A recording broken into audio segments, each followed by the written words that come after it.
Good morning, good evening, good afternoon. Welcome back to Cannon Fodder, the channel for Arsenal fans all over this world. It's the Easy Talk. Must be Friday. It must be cold. It must be cold. Must be rainy. Something's happening anyway. We were hoping to be joined by the First Lady of Cannon Fodder TV, Sharifa, but she's had other more important things to do than come on a podcast like Cannon Fodder TV. But we've got two of the Lightly lads back on Cannon Fodder TV. It's a short show, unfortunately, but we'll see you on the other side of this music intro.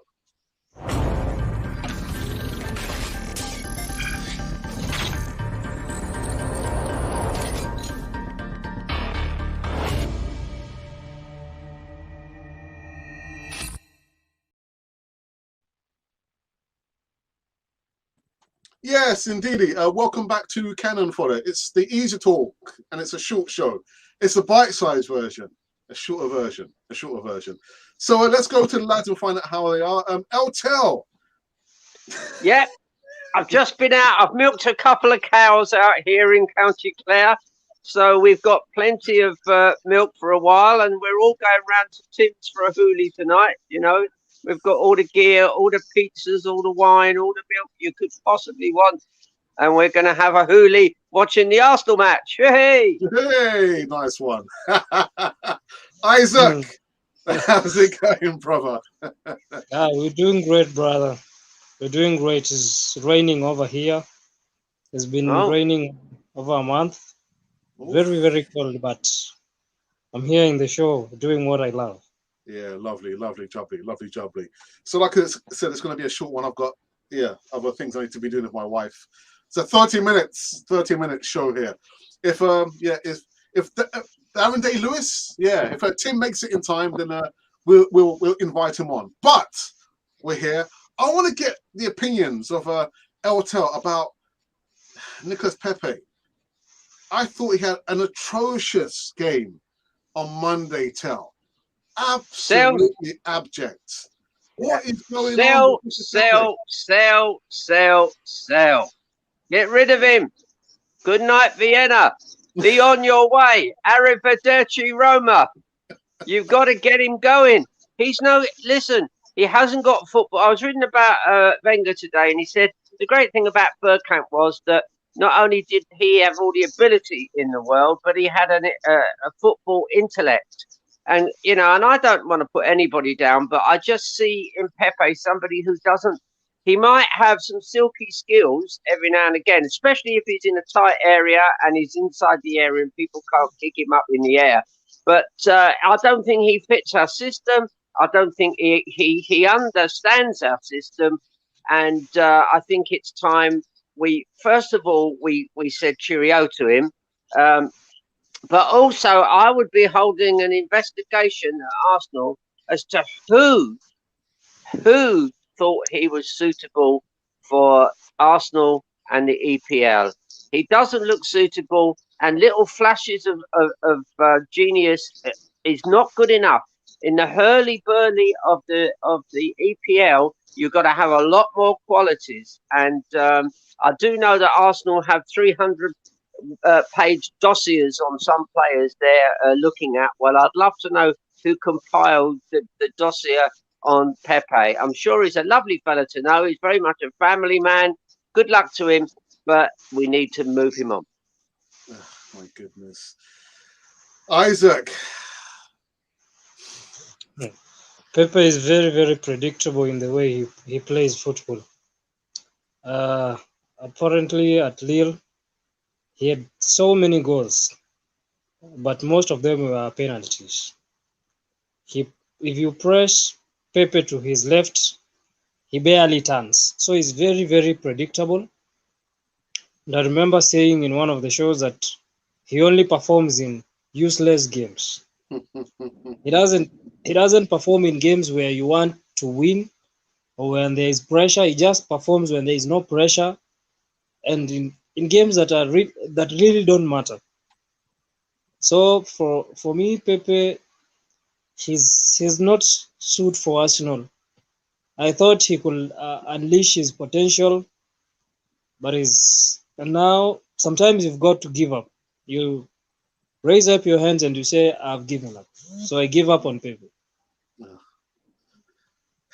I don't know what to say. Because he hadn't played, I think, for 2 or 3 matches. And then Arteta called him in to play against Crystal Palace. And apart from that flash of brilliance inside, 10 minutes, the shot on goal he had, apart from that, he was pretty anonymous for most of the game. And he wasn't the only culprit. I thought Martin Odegaard, again, was anonymous throughout the whole game, Isaac. What's going on? What's going on? You would have thought, if you are dropped by the manager and then it gives you an opportunity to play, you want to prove to the manager that he made the wrong decision. But it's like he's proven Mikel Arteta right. A waste of £72 million, Isaac, Terry. Where are we going? Well, I don't want to steal Tim's thunder in case Tim comes on later, but I respect him as a coach. And Tim was saying to me, and it's such a perfect summary of Arsenal at the moment, we're not creating a platform in midfield for our forwards to do what forwards do. There's no platform there. There's no through balls, and we're played through far too easily. We're 19 out of 20 in the EPL for teams that tackle in midfield. We just don't have a tackling midfield. It's not happening. We've got too many number 10s or too many number 8s, but we haven't got, if you like, a proper defensive midfielder. I'm afraid Thomas Partey, I do worry he's going the way of the little Uruguayan we had a few years ago. He looks wonderful in a slow, quick, slow league, but the EPL is hurly-burly, and your peripheral vision has to be superb because people are coming at you from all kinds of angles at great speed, and he hasn't got up to speed with that yet. I'm hoping Lokonga does. I'm hoping he gets his act together soon because he's only a 21-year-old. But we really were shown up for our last 2 matches, actually. Really shown up by fun enough, Vieira is turning out to be. He made a bit of a mess in his previous club that he managed, but previous incarnation. But he's done well at Palace, and of course, I'm a great fan of Graham Potter. He's done his hard work at Ostersund. He did all kinds of wonderful. He did some work at Hull Uni on soccer, and then he went and did a master's in emotional intelligence, leadership, and motivation.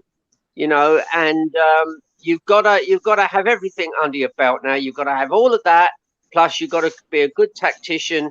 And I'm afraid Arteta is learning, as we've said, on the job, and he's making glaring errors. And it's such a shame. And just one quick thing I'd love to say. If Arteta had the proper assistants there, a proper assistant manager, he would have told him a long time ago, it's no good pursuing this thing with Pepe. He's not going to come good. It's not happening, and it won't happen. And you can give him a 300-page dossier on why it isn't going to happen. And I'm afraid, surely, he's not going to play Pepe today. I don't know. I suppose he hasn't got Saka, but I wouldn't let Pepe anywhere near that first team. Isaac, there was a question for you in the live chat. Actually, I'll go to it, and actually, it's the English Conversation Club has made a sizable donation to the chat to the channel. There's a question for Isaac. What did Arsenal see in Pepe? It's a waste of money. What did Arsenal see in Pepe? Arsenal thought he'll be scoring goals. The number one thing, he was scoring goals at Lille, but little did they know that he was scoring penalties. Most of his goals were penalties, not on-field, on-play goals. Most of them were penalties. So if you take someone who's used to scoring penalties and you think he'll be scoring goals that are not penalties, it is a total waste of money because they'll have gotten Zaha. Zaha was the other option that they had. And then I don't know why they went for Pepe, honestly speaking, because if you look at Zaha, Zaha is very quick, unpredictable. He can change the game anytime. But if you look at Pepe, his style of play is very, very similar day in, day out. And if you press him, if you are a good defender and you know Pepe is only left-footed, just press him to his left. He'll not turn. There are players who will give you something to think about when you are trying to defend against them. Because they are unpredictable, they can use both feet. But when you look at Pepe, he must turn to his left so that he can shoot the ball. So would you sell him or loan him out? Would you loan him out? No. Would you sell him? I will sell him, but as we speak, I don't think we'll get even 30 million for Pepe. And we paid 72. So it is a huge loss. Disappointing. Really. Very quickly, Thomas Partey, Isaac. Do you think the jury is still out on Thomas Partey? Yeah, the jury is still out. He was brought in to be still in the midfield. I watched the last game versus Crystal, and I suffered watching. I really suffered watching that game. I didn't enjoy the game at all, because all the goals we conceded were from mistakes. They were pressed. Number one, it was Partey pressed. Actually, all the goals we conceded were from the midfield. Lokonga and Partey. And they have this similar style of play. They are slow. I would have wished them to be slow but sure. So they are slow and unsteady. They are not steady in that midfield. So despite the fact that Lokonga is young, just 21 years, he has no experience, I would have expected Partey to do much better because he's experienced. He's played in top levels than Lokonga has played. So we are really struggling in teams with high press. I also know that Villa is a team that will really do the high press. So we meet teams who press high, we struggle. We only enjoy playing when we meet teams that are slow. Just as Elte was saying, slow, quick, then slow. That is when we enjoy playing football. But when we meet teams that play quick and press high, we struggle. If for instance we are playing in La Liga, it will have been a success for Arsenal, because if you look at La Liga, most of the teams are playing slow. But you look at Serie A, you come to the EPL, you go to some clubs in French league, they are playing very quick. So we are going to struggle for a period of time until we learn to play quick. Oh dear. Welcome, Daniel Day. How are you? Very good. You see the way I thought of it. I was so impressed with myself when I said, "Oh my God, I've put in Daniel Day here," and I'm as good as Terry. You're not going to believe this. As Terry knows, I'm away about one night a week. But anyway, I've moved. It's a long story. You don't want to hear it. And but I've moved my accommodation in Dublin, and I was in a coffee shop in Dublin last week. And I sat down, just having a cup of coffee, because I was trying to arrange something that's arrange my accommodation long term. And Jim Sheridan walked past me. You have no idea who Jim Sheridan is, but Jim Sheridan is the director of that famous film My Left Foot and The Boxer and In Name of the Father. So, but he's a child. He's a child of the North Inner City in Dublin. Like, believe me, Brady, Giles, they would all have been like.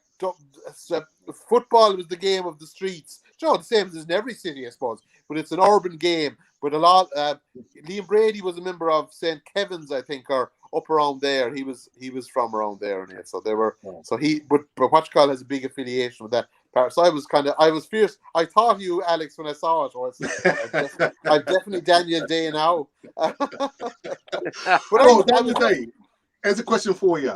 Yeah. Did we miss Granit Xhaka on Monday? Well, we definitely missed what I would call a proper. And do you know who I missed? And I said that I actually haven't met Terry much this week, but what we missed was Liam Brady. Do you know that's what we missed? Because what we have are not even. I remember what we need is a proper central midfielder, but not. I think Odegaard and Smith Rowe are very good players. Like, don't get me wrong, they're that kind of playmaker, second striker. This is the greatest compliment that both these players will ever receive. They are they are like Dennis Bergkamp. They're second, play slightly off. They move around. But like obviously this Bergkamp was in a different stratosphere to probably most footballers that played in the Premier League. So that's a fine compliment. But I think what they need is someone that plays slightly deeper, a proper out-and-out midfielder. It could be like I'm actually not Andy Townsend. So that style of an aggressive central midfielder and attacking, maybe Lee Carsley. So we have all these. That's one thing we produced a million of in Ireland. Is Granit Xhaka is a loss, but not in the sense that we can't get another Granit Xhaka. But we're not replacing like with like. We're putting Odegaard in there. We're putting kind of Smith Rowe kind of got in there. We're trying to fulfill and like partly like let's be honest now. Both goals came from our central midfielders' mistakes. So Sambi Lokonga and Thomas Partey are both made the mistakes that end up conceding the goals. They were caught in possession, or they gave away the ball cheaply, or made a poor decision. So that, like I was saying to myself the other day, like, what would you do now if you were picking the team to play Aston Villa? What would you do? I said, you know what I do? The first thing I do is I pick Lacazette. He's the first man I put on the team sheet because to me he is justified. He should go straight in. I put Aubameyang beside him. I'd leave our back four as it is and our goalkeeper. Our goalkeeper is just in a different stratosphere to most. He's just unbelievable at the moment, playing really well. I wouldn't show him. I know he makes mistakes, but but believe me, he kept us in that match. Put that point down as Ramsdale for that 1 point anyway.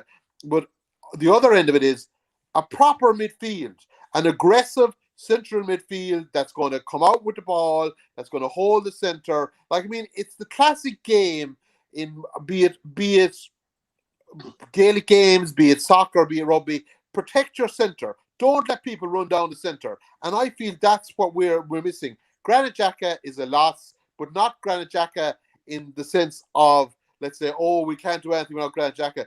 But it turns out that what we're replacing him with what's his name, with Odegaard and Smith Rowe, they're more like kind of players that are a bit better further up the field in a more of a kind of an attacking, playmaking role than maybe like the one thing I'd have to say for Saka is I have to say last year we played him on the right, we played him on the left, and we played him at fullback. He played every place, and every place he was good. But like he's a once, and he could be the next big Robert Perez. You know, he could be the next really outstanding Arsenal winger. Like, you know, that. But like he's in a different magnitude to the rest of them. But I still believe that there's an opening for a second strong midfielder, and I wouldn't rule out Sambi Lokonga just on one bad match or one little mistake. He still has a lot to add, and the jury's out. But the two boys are definitely bit more they'd be a bit more functional or a bit more effective further up the field. I feel. Daniel Day. Before I go to LTL, how would you describe Thomas Partey? Is he a box-to-box midfielder? Is he an attacking midfielder? What is he? He's definitely not a box-to-box midfielder because of the old legs there, the gears. He reminds me now of myself an awful lot. Is that like the old mind is willing, but the body is weak. No, he is definitely not that. But if he got a platform, he does seem to have the ability to put in these kind of incisive passes. He's able to kind of control. He has that ability. But the problem is he needs a very good other strong defensive midfielder with him to give him that platform. And Odegaard, like really, he's a slightly deeper version of Odegaard. Is what he really is. It's what I think he is at the moment. Anyway, that's the problem at the moment. Is that he's. But look, he has done enough. I would justify him. Then he goes, "You've all the money is all spent as well." So, but that point of view, he definitely has a contribution to make. But he definitely looks like a player that needs an aggressive Lee Carsley, Andy Townsend type player with him to do the heavy work and to break up the play, because he has a limitation. But he does have a kind of a long ball. Like, I remember, what's his name, David Luiz last year, you know, one of his key attributes was he was able to transition the ball really well. It was about his only attribute for a finish, I have to say. But anyway, but he was able to come up there, and partly he's able to do that. He's very good at that. But the problem is he does need a lot of support, and the support we're giving him, I think we're being unfair on the players that we're asking to help him, because it's not their role, and he looks like a player that definitely needs a proper support network around him for him to look, let's say, like the player that people hope he's going to be. Okay, I believe. Well, because it's only half an hour show, we're back in action. I can't believe it. Just Monday, just went Crystal Palace, and we're back against Aston Villa. Tell, what's going to happen? Look into your crystal ball and tell us. Well, I'll tell you what I do, and what I do is the opposite of what Arteta would do. I would break all kinds of golden rules, and I would put probably our best defensive midfielder, but we don't play him there, but he has played there in the past. I would stick Ben White as that defensive midfielder, and I'd bring Rob Holding back as a centre back. He's good man on man. I know Arteta won't do that because he likes to keep the same system going ad infinitum. He'll almost certainly put El Neni in there, or he might give the Congo one more game. Either of Arteta's options there are doomed to failure. Ooh, doom is coming. I can see it all now. Oh, there's a crystal ball. Listen. We've scraped 2 1-1 draws against mid-table teams, and now we've got to play Villa with one of the best goalkeepers I've ever seen pull on an Arsenal shirt, but he's in the opposite team. So it's going to be, I'm afraid it's not going to be a good night. So if you're going to have a few celebratory drinks, or whoever's listening to this, and I know I've got friends down there in Portsmouth, guy that used to be in the Royal Navy, he's watching this, I think, and a few other friends, a guy in Limerick, I'm sure he's going to crack open a few beers. If I was you lads, I'd have them early, because I don't think you'll be in a good mood come 10:15 tonight. Isaac, what's going to happen tonight? Oh no! He can't talk. Well, I'll start from the fact that if I say this, we lost the Invincibles, we lost our character, we lost our style of play. Yeah. Actually, we lost everything. Now, if Arsenal is to do better, definitely we can't get the Invincibles back. But the only thing we can do is get back our character and our style of play. The kind of football we played, even if we lost, you felt like you played your best. Or even if you drew a game, you feel like you've done your best.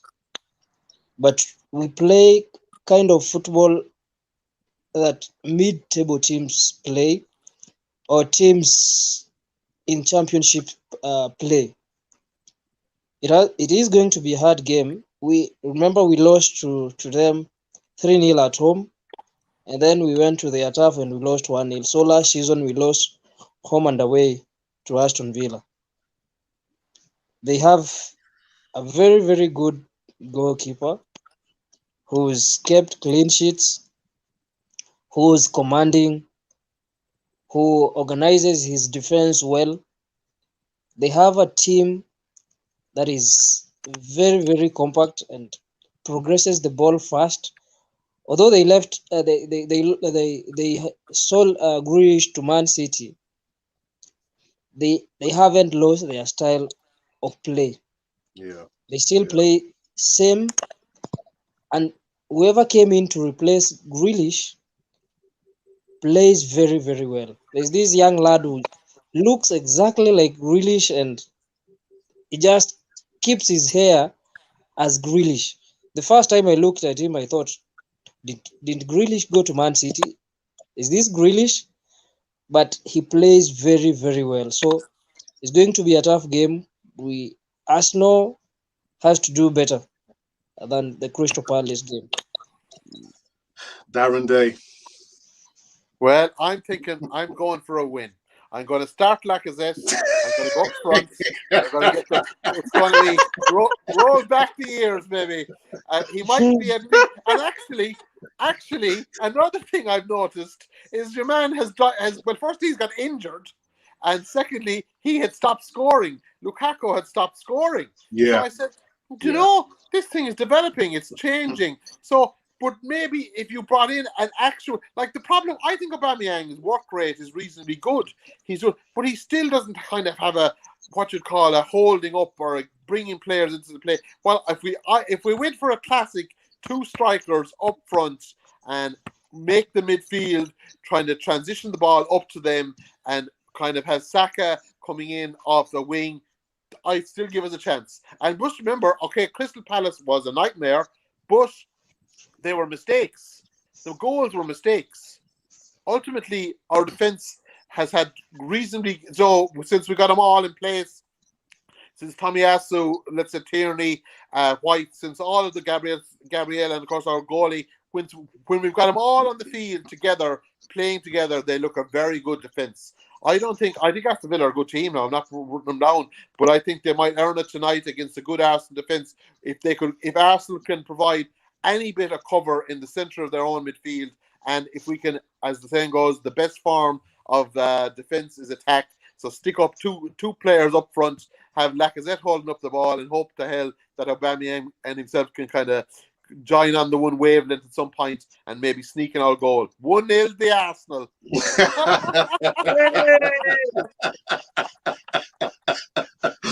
Let's go into Can I back up Tim? Can I back up Tim there? Lacazette has to play. What Lacazette does is the ball can go into him and he can bring the midfielders into play. So definitely Lacazette. Whether Oba plays, I'm not too worried about that because he needs to be the last man in any move. That's the thing about Oba. Yeah. He's the last man in the move. He's not the middle man. He's not the third to touch it. He's always going to be the last man in any move. So Laka definitely, they won't do Ben White, unfortunately. I would love to see him try it out and get this midfield platform. Tim, before you came on, or Daniel Day, as you call yourself now, I did mention you and gave all the plaudits to you. I did say that you said that we aren't creating a platform in midfield. We're not doing that, and therefore you could have the world's best strikers out there, but they're not going to get the ball. So sort the platform. Oh, I tell you. Well, anyway, let's go into the live chat. Got one here from my brother who says, evening panel. A question: where is Raul Sanllehi with the fee we paid for Pepe? And are we able to have a slight deduction as Pepe has failed to impress? That's not going to happen. Who else do we have here? There's a few more. Mighty Team has been removed from officiating in the week for not sending off MacArthur. Yeah.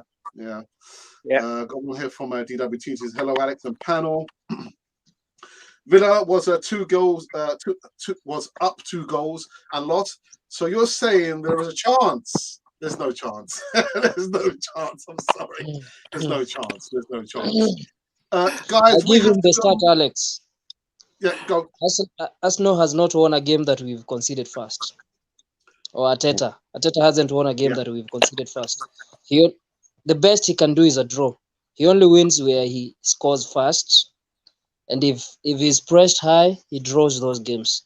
So if we concede first, we won't win. But if we score first, we can win. And if we make mistakes, we'll draw. So Yeah. very quick question, Isaac. So are you putting it down to the manager's tactics, or is it the players are not following his instructions, or they're just not good enough? Isaac. As a manager, you can give in all your best, but if the boys do not turn up, then there's nothing you can do. If you train them on the training field and you tell them this is what to do, but they don't do that, actually then you have no part in that. The only thing you tell them is correct. Tell them where they are not doing it right. And last season we talked about Arteta was screaming all the time, and we asked, is he coaching or is he training during the games? Because he kept screaming to the players, like it is like they were not doing what he told them in the training field. So you can do your best as a manager, but if the boys do not turn up for you, then there's nothing you can do, because you cannot play the ball yourself. Yeah. Well, listen, guys, we'll come to an end on this East tour. Like I said, I've got to go out for dinner with the missus. So I've got to say thank you to everyone who came in, the viewers and the moderators, and of course the Motley crew. Darren Day-Lewis makes it at the end. Hey, and they'll tell somewhere in the North Pole. Where are you? Oh yeah, I'm up at the British Antarctic Survey down in the South Pole, and yeah, it's I've just been out and milked a couple of cows, but other than that, I'm definitely in for the night. Now I'm going round to Tim's later, and it's going to be an Arsenal evening, and we're going to have lots of fun, and we're going to sing lots of songs and have a couple of dances. Brilliant. Send us the photos. Send us the photos. And Isaac, of course. Isaac, thank you for coming on again on the channel. Guys, listen, have a good evening. Those of you watching, make sure you subscribe. Help us grow the channel organically. And you do that by subscribing. That's all you need to do. So from the two Motley Crew guys and the wonderful actor and Darren Day-Lewis, Daniel Day, yeah. TV. Have a wonderful evening. And you have been watching Cannon Fodder, the channel